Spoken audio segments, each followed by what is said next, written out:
Good morning and welcome to the Saturday special of Dr. Lamba's Awakening Call.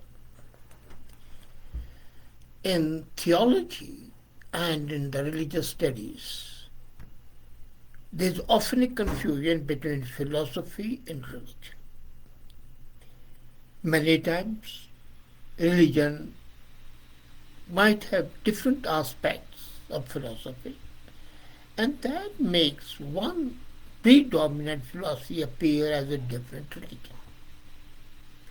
That is exactly what happened to Vedanta when it was projected on the world stage as a philosophy. In the beginning, it was thought to be another aspect of Hinduism because Hinduism is a myriad religion having hundreds of different philosophies, very often very contradictory. But then it has evolved that Vedanta is in fact an embryo of a different religion altogether. The whole nature of religion is worship of God. Religion neither talks nor theory nor intellectual concept. It's not that. It's not intellectual, it's of the mind, it's of the heart. It's a realization in the heart of the hearts. And it is about touching God if there is God. It's a feeling rather than a thought pattern. And when a thought pattern emerges, it becomes subject to discussion. So Vedanta, as in the beginning, was a subject of discussion, though accepted. And then it was saying that no, this was a philosophy, but it was a part of the soul relationship of the universal spirit and its great manifestation. Let's not forget that every religion says that the sum total of the whole universe is God Himself. And if that is God Himself, then the religion is the way that you can achieve God. And this, what I'm saying is that the whole nature of God is religion and sum total is God, is basically the gospel of Vedanta. Vedanta is a path of spiritual wisdom derived from Vedas, from the Vid. Vid is to know. So it's a spiritual wisdom, but here it differs from the normal aspect of religion, that it is subject to discussion. And the Vedas, we know, are the most ancient of the religious texts, handed down by the word of the mouth from the regions of Himalayas, later written down in Sanskrit to become the bedrock of Hindu faith, and also contributory forerunner to Buddhism. And then this philosophy, which permeates the whole of Hindu philosophy, though at different times seems to be contradictory, found its most inspirational leader when Swami Ramakrishna, way back in 1836 to 86, came up, and his followers found and still are running the monastery of Belur Math and Sri Ramakrishna Mission. And his best known follower, Swami Vivekananda, attended the Parliament of Religions conference in Chicago in 1893. And what he did made such an impact that the people were attuned to Vedanta. Now let me tell you that Vedanta, though as a religion, is mostly deemed to be an aspect of Hinduism, which it is. But the most ardent followers were the Muslim Sufi poets, Bulle Shah, Shah Hussain. And that aspect, they are called Sufis, but then the whole philosophy was of Vedanta. As a matter of fact, If we go into the historical tradition, the famous Persian poet Rumi, his poetry is the most important exposition of Vedanta. Guru Gobind Singh was another person who was quite a follower or practitioner of Vedanta. So Vedanta is all pervasive. In that aspect, it's a philosophy. But it has certain norms, and since it has certain norms, set principles, though the rituals are not there, the customs are not there, it cannot be called a religion from that point of view. And the most important part is unity in variety, and that's the plan of the universe according to Advaita. Because Advaita is the abiding principle of Vedanta, and Advaita means non-duality, oneness. And when Bullhe Shah says, Rabda ki pauna, idro putna, odar lona, what is to be found in God? You divert your attention to one side to other, and you have achieved the God. That was the real thing, because the unity in variety from one aspect to the other aspect. So they may not be called Vedantists, but they practice Vedanta, because they were the people who believed in oneness, in non-duality. Now this is hard for everyday normal mind, fixed on the duty, and everyday mind is fixed on duality of the duty, on the subject, on the object, on right and wrong, success, failure, us, them, either, or. And when those idea things come up, it's right and it's wrong, what's the subject, what's the object, what's the success, what's the failure, us versus them, then it's not Advaita. Then it's duality. And that is not accepted by Vedanta. And to grasping is beyond Vedanta. You are not to grasp.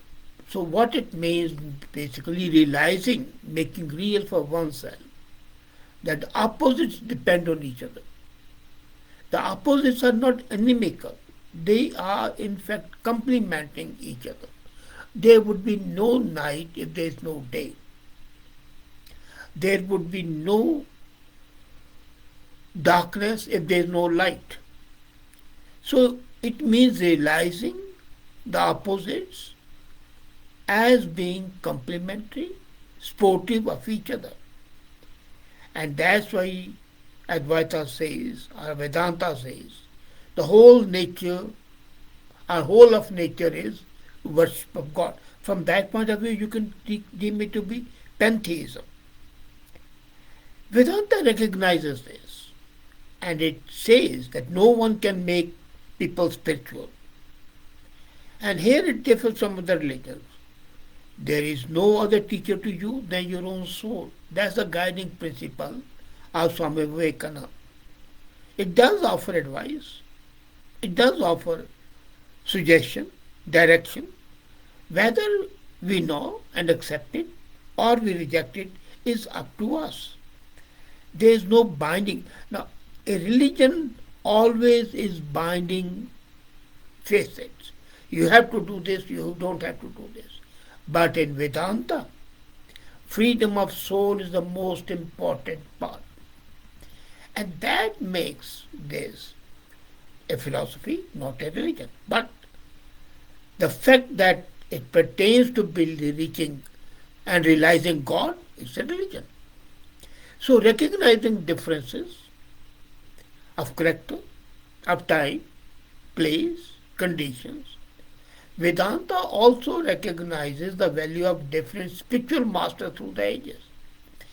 And then it points out to the essential harmony between the different religions, acknowledging the same truth at heart. It does not claim precedence and suggests that the other faith to claim precedence is a divisive error. Now, This is exactly what Guru Nanak, Gobind Singh said. As a matter of fact, Abrahamic religions always say this our religion is the best. That's why the set of conversion is there. But the philosophical religions or Indic religions do not believe in that. Though nowadays there is a trend in Hinduism, ghar wapsi, conversion back. But that's a sign of deviation from the religion. Otherwise, Hinduism believes in the whole universe as a family. Now, path to the spiritual maturity is different from person to person. Is different from an active person, worker, intellectual, philosopher, sensitive to nature and beauty, sensory, emotion person, mystic. So each has their own way. And according to Vedanta, the four types of spiritual practice under the general heading of yoga is important.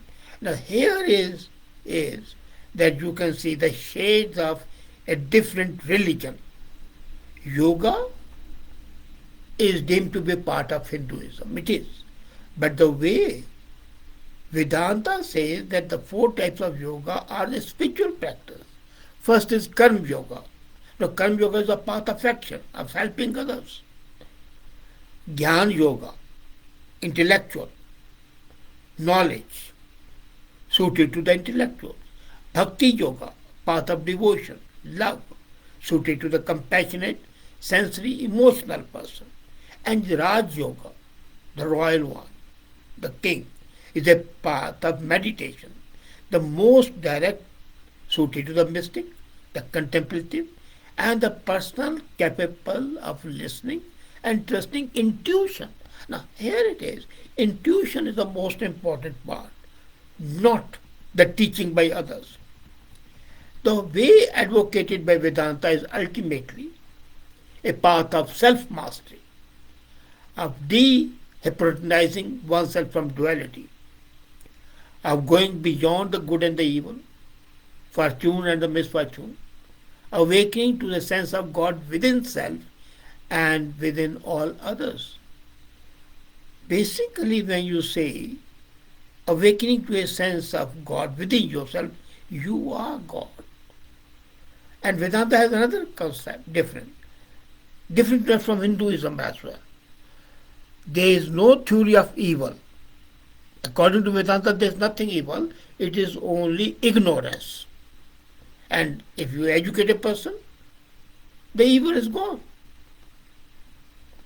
And we all somehow or the other are innately prepared and programmed on the life's journey to show wisdom and maturity.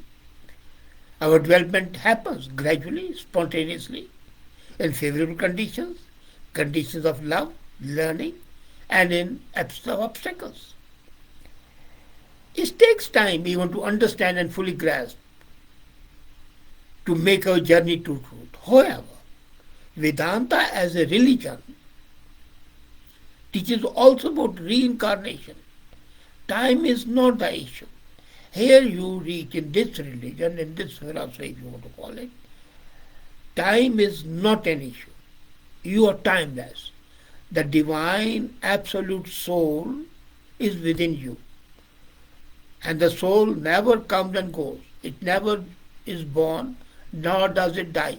Exactly the way Krishna talks in Bhagavad Gita. And then each soul passes through a continuous round of births and deaths sooner or later to become free. Now you will say, this is Hinduism, this is also Sikhism. So Vedanta is not. But then don't forget, there are similarities in Islam, in the Jewish religion, in the Christianity, and still they are not the same.